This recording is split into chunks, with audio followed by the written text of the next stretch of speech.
Buenas, mi nombre es Marlon Schneider Moreno y con mis compañeros Michael Steven Balaguer Torres y Joan Sebastián. Somos estudiantes de Ingeniería Civil, estamos viendo la materia de hidráulica del quinto semestre y hoy nos corresponde hablarles un poco sobre el tubo epitop. Nos corresponde enseñarles qué es, para qué funciona, cómo sirve, para qué sirve, sus aplicaciones, algunas ecuaciones, algunos ejercicios aplicativos para que ustedes entiendan sobre qué es el tubo epitop y les quede claro para más adelante. ¿Listo?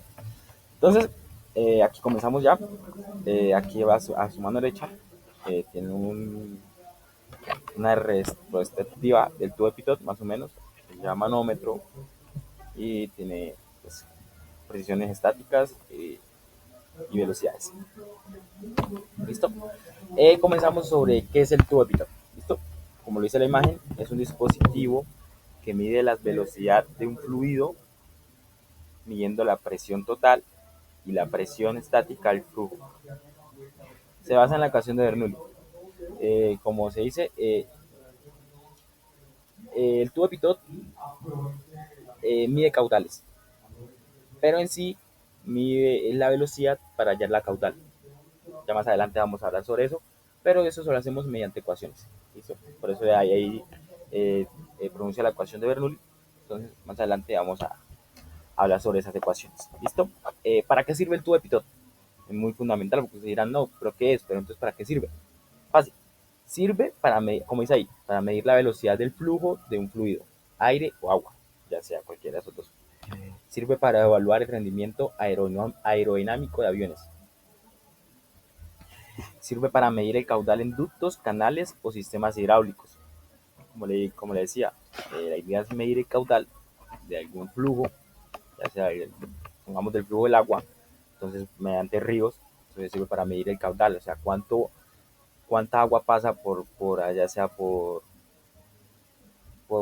longitudes conocidas. Sirve para monitorear el sistema de ventilación, climatización o hidráulicos. Entonces comenzamos con las ventajas y desventajas. Ventajas: simple y económico. Como lo dicen las palabras, simple, no lleva tanta cosa, es un tubo totalmente eh, no de otro mundo, es algo que usted lo miran a simple vista y se dicen pues es básico y económico a la hora de comprarlo. Pues en una universidad o algunas empresas que manejan caudales o que vienen midiendo caudales constantemente, eh, pues comprar un sistema que mida caudales siempre es costoso, pero el tubo epitop tiene esa ventaja que es económico y es de muy alta precisión. Vamos a hablar de otra ventaja: fácil instalación y mantenimiento. Como le digo, es básico, es algo básico, simple, el tubo epitop es simple, entonces a la hora de usted utilizarlo es fácil de utilizar, fácil, usted nada más se coloca, pues hagamos con el ejemplo, venimos hablando del ejemplo del flujo del agua. Entonces, vamos a un ejemplo en un río, el tubo de pito se coloca a una altura debajo del río, debajo del agua, y él va midiendo la velocidad puntual para así hallar el caudal. Cuando dice mantenimiento es porque pues tiene que calibrar, eso necesita calibración, entonces es fácil de calibrar y no es tan complicado como los otros sistemas de medir caudales. ¿Listo? Otra ventaja: buena precisión en flujos estables y alineados. Como lo dice ahí, eso es una ventaja, pero también sirve como una desventaja. Ya más adelante vamos a ver las desventajas, pero entonces, ¿qué es ventaja? Ventaja es lo que el tubo nos puede aportar. ¿Qué es desventaja? Lo que el tubo no nos puede aportar. Entonces, la ventaja dice buena precisión en flujos estables y alineados. El tubo de pitot tiene muy buena precisión, pero como puse el ejemplo de un río, el río tiene que estar totalmente estable.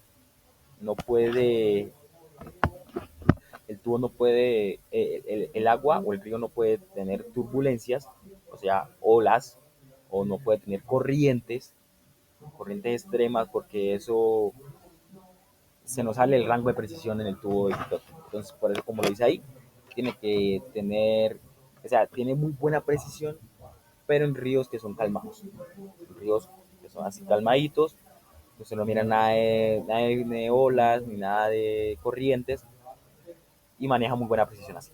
¿Listo? No tiene partes móviles, ocupa poco espacio. Es muy importante el poco espacio, como le dije, es algo simple, no es tan grande.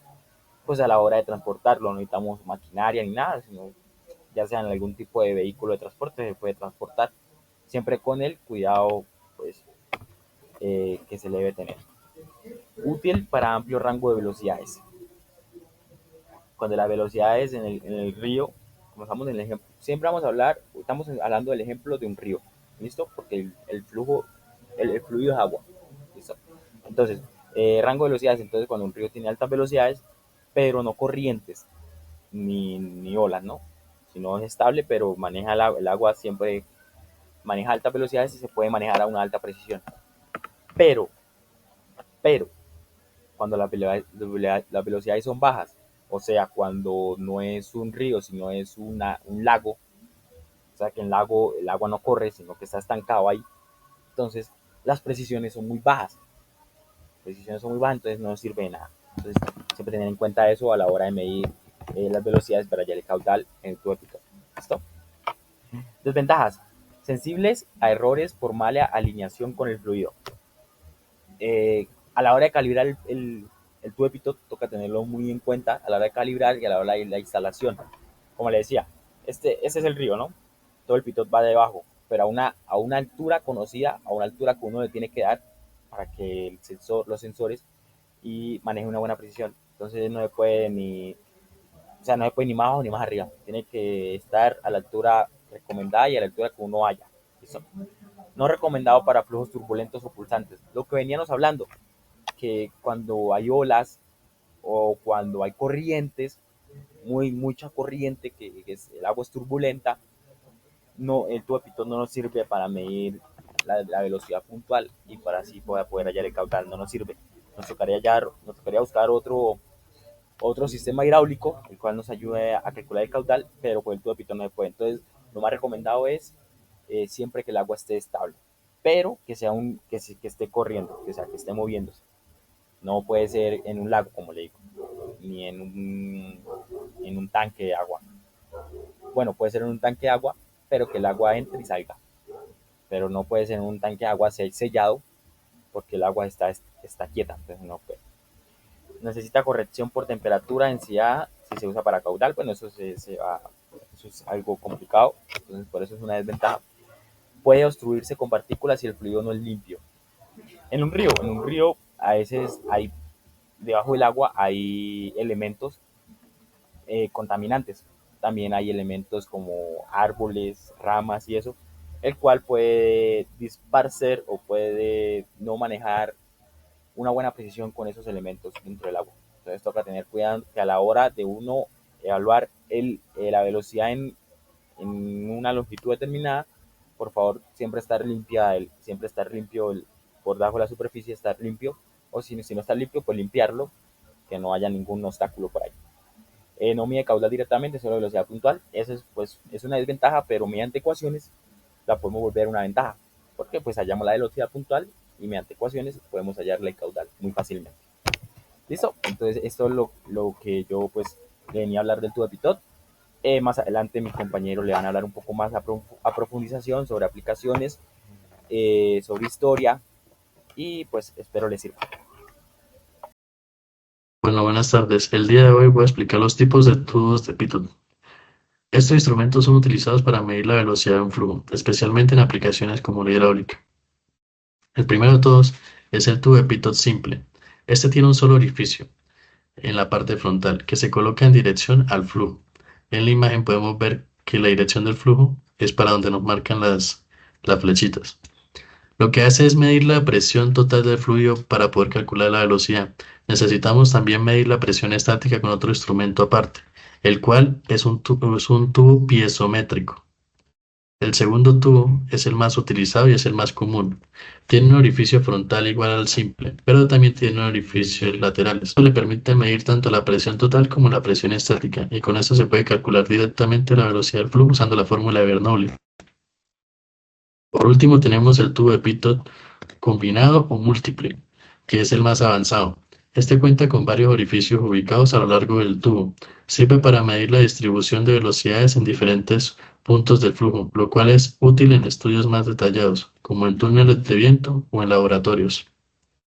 En resumen, la elección del tipo de tubo de Pitot depende del nivel de detalle que se necesite, desde una medición simple de velocidad a un análisis completo del perfil del flujo.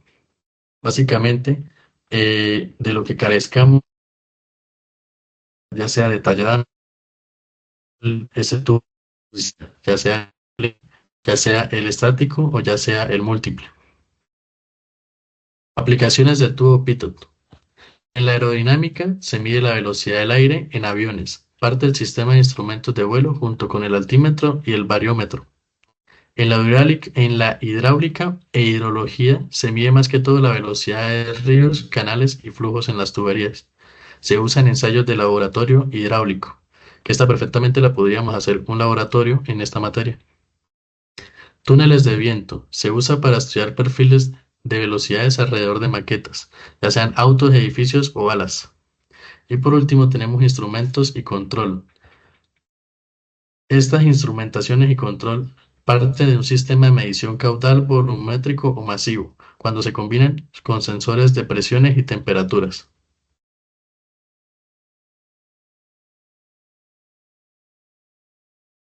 Buen día, continuando con esta exposición, vamos a hablar un poco de lo que es la historia de este dispositivo. El tubo de Pitot fue inventado en el año 1732 por el ingeniero, hidrólogo y físico francés Henri Pitot. Lo inventó para medir la velocidad del agua en canales abiertos y ríos. El funcionamiento de este dispositivo es a partir de la dinámica de fluidos, especialmente en la ecuación de Bernoulli que relaciona presiones con velocidades. Pitot lo que hizo fue desarrollar un tubo con una abertura orientada hacia la corriente, que es la que nos permite medir la presión total. Con este tubo tiene unos orificios en los laterales, que es la que nos va a medir la presión estática. Comparando estas dos, podemos determinar la velocidad del flujo, que es lo que hace este dispositivo. Esta imagen que vemos aquí es la representación del tubo de Pitot, del primer tubo de Pitot que hizo Henry en el año 1700.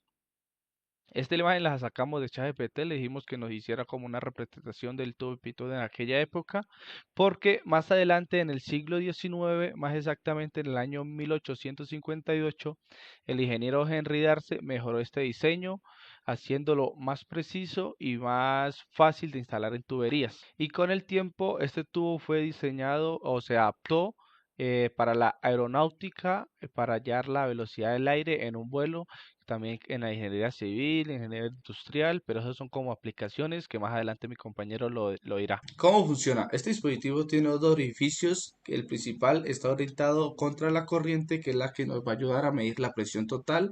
Y de forma lateral al tubo tenemos ubicado el segundo orificio, que es el que nos va a ayudar a medir la presión estática.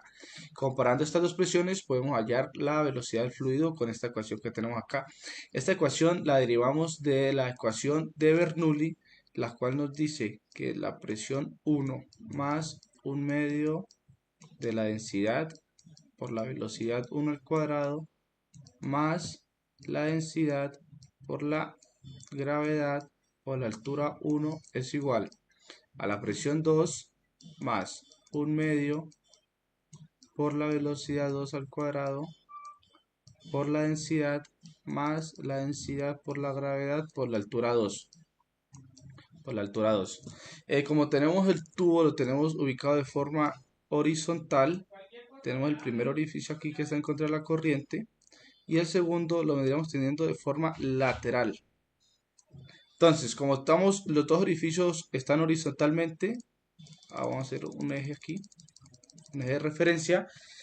Como tenemos los dos orificios ubicados a la misma altura, lo que va a pasar en la ecuación de Bernoulli es que esa altura la ignoramos. La altura es constante, pues vamos a igualarla a cero. Una vez a igualar las alturas a cero, como los dos orificios, los dos puntos los tenemos antes de ingresar al tubo y el otro punto lo tenemos en el orificio de estancamiento, el segundo orificio, la velocidad es cero.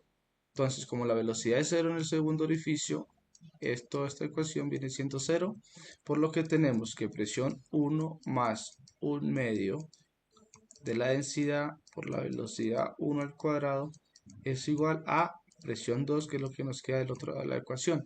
Aquí lo que hacemos es despejar la velocidad. Para despejar la velocidad, presión 1 está sumando, pasamos al otro lado a restar. Presión 2 menos presión 1 sería diferencia de presiones. El 2 está dividiendo, lo pasamos a multiplicar por 2 sobre la densidad que está multiplicando y la pasamos a dividir. La velocidad está al cuadrado, le sacamos raíz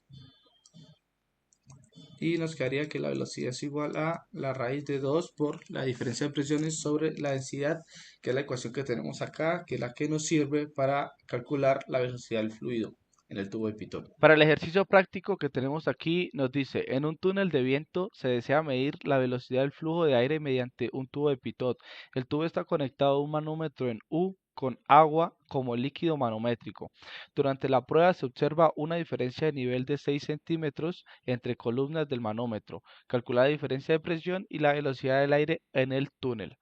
Ok, lo primero que tenemos que hacer aquí es hallar la diferencia de presiones, que sería la densidad por la gravedad por la altura. Pero como nos dice que el manómetro en U tiene líquido agua, esa densidad la tomamos la densidad del agua, que es 1000 kilogramos sobre centímetro cúbico, por la gravedad, por la diferencia de alturas que tiene el manómetro, que tenemos que pasarla a metros, eso nos da 588,6 pascales.